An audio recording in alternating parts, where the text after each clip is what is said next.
as a financial professional, I have many clients, and they start talking to me after they have some events. And those events, you know what, had a fire at the house. You know, they had somebody break in and take some things. They got in a car accident. And you know what, when it comes to their property and casualty insurance, whether it's the homeowners or the liability stuff, they don't know what they don't know. And then when they have one of these events, they find out something they thought was covered wasn't. And you know, you just don't want your money falling through the cracks. And that's the reason why we have Vanessa Sagras, the Rancho Santa Fe Insurance Company. Now, one of the things I want to tell you about Vanessa, she went to the famous Wharton School of Business.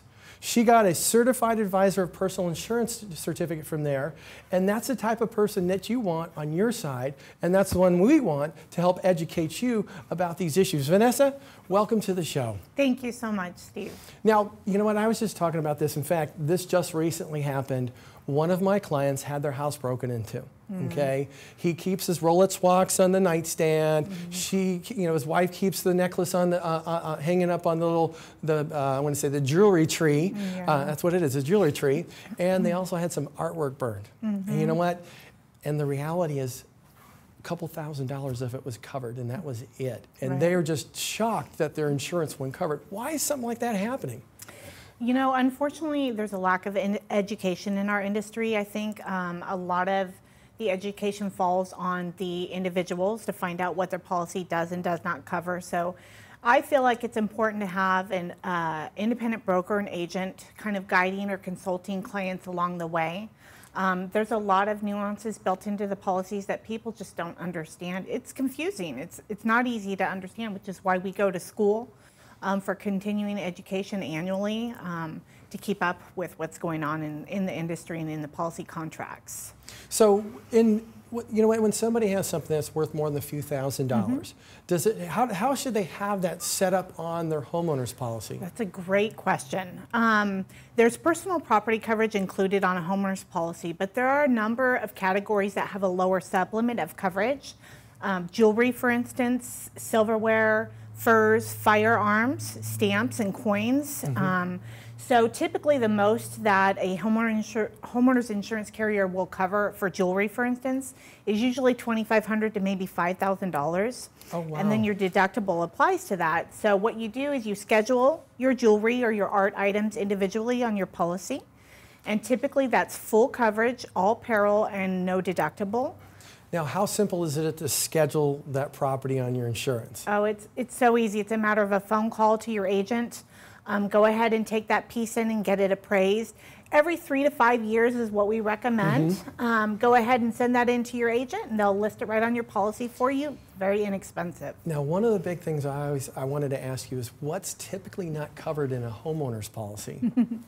The two main things that people don't think about or a lot of times assume are covered, especially individuals moving here from out of state, are flood insurance and earthquake. Earthquake is not covered on a homeowner's policy unless you specifically purchase that separately.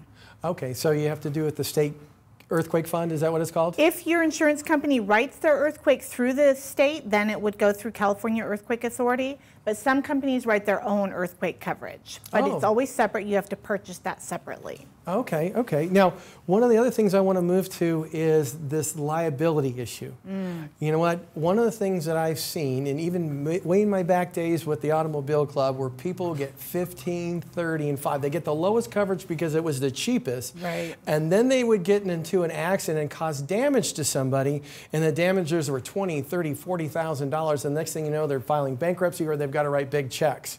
Yeah. It happens quite a bit, or even if you're hit by an uninsured or underinsured motorist. Here in California, we have quite a bit of that. Oh yeah. Another misconception in the insurance industry people don't understand is the liability portion of your auto policy is not the most expensive part. You know, it's very inexpensive to bump those liability limits up to, I wouldn't say anything less than $100 per person, $300 per accident, but even $500 or $1 million in coverage is very inexpensive. Let's talk about that. So, you know what? You got houses in San Diego, most of them are almost at $1 million. And then you have people have their cars, their savings. What type of liability limit should they have, and how should they look at it to make sure they're adequately covered? I would say always, always purchase the highest limit of liability that you can get on the homeowner's policy, which is typically $1 million. Sometimes it's $500,000, but I can't tell you how many times I see people purchasing the lowest limit, which is $300,000, and it's honestly about $30, $60 a year to bump that up for another $700,000 in coverage, to bump that up to $1 million. So I heard this at an insurance convention one time by a claims person. He says, you know what, most people don't realize this, but if they get in a car accident and they cause some damage to somebody else and somebody's looking to litigate, they're just going to say, how much are you worth? And then they're gonna then they're gonna go, okay, I'm gonna sue you for this much. Right. And if they end up getting that much, you might be selling off assets or stuff like that, unless your coverage is high enough. That's right. We always recommend that our clients speak with their financial advisor about what is the appropriate limit of umbrella coverage. The general rule of thumb is to make sure your net worth is protected. You know, you don't have to be a millionaire to cause $1 million in bodily injury to somebody else, or multiple people are injured in one accident. And $1 million, it doesn't go very far these days anymore. Now, what are the big concerns? You know, a lot of times the kids, you know, we're talking like, you know what, I have a 16-year-old and a 17-year-old. You know, they're both driving. Okay, and I know better than this, but I've seen a lot of people that have tried to separate them on their own policy and stuff like that, but a lot of parents don't realize they're still under the household, so the liability's still on mom and dad. And you know, is that do you see that? Is that, you know, how should people be dealing? What's the smart move there?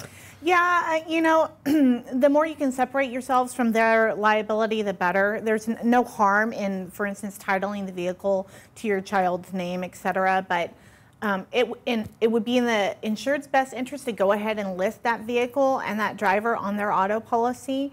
Even if your child is away at college, away from home, what if he or she borrows their friend's car, or, you know, or drives their friend's car because their friend isn't able to drive one night? You want to make sure that you have liability protection for you, because you're still legally liable for that child even while you're paying for college tuition.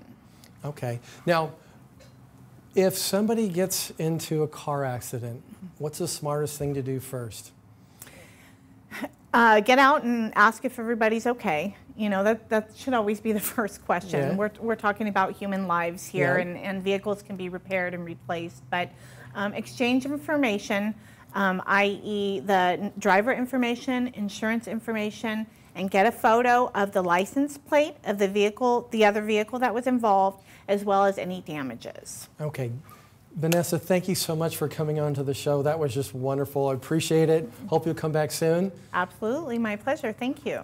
If you would like to get some information from Vanessa at Rancho Santa Fe Insurance, you're going to see the information on the screen, or you can go to the Silver-Haired Tsunami website. It's very important that you have your insurance coverage up to date and make sure you have the proper limits, because the last thing you want to do is have your hard-earned money fall through the cracks because you're not covered properly. Next, we have Kim Smart with Smart Interiors. You can't wait to see.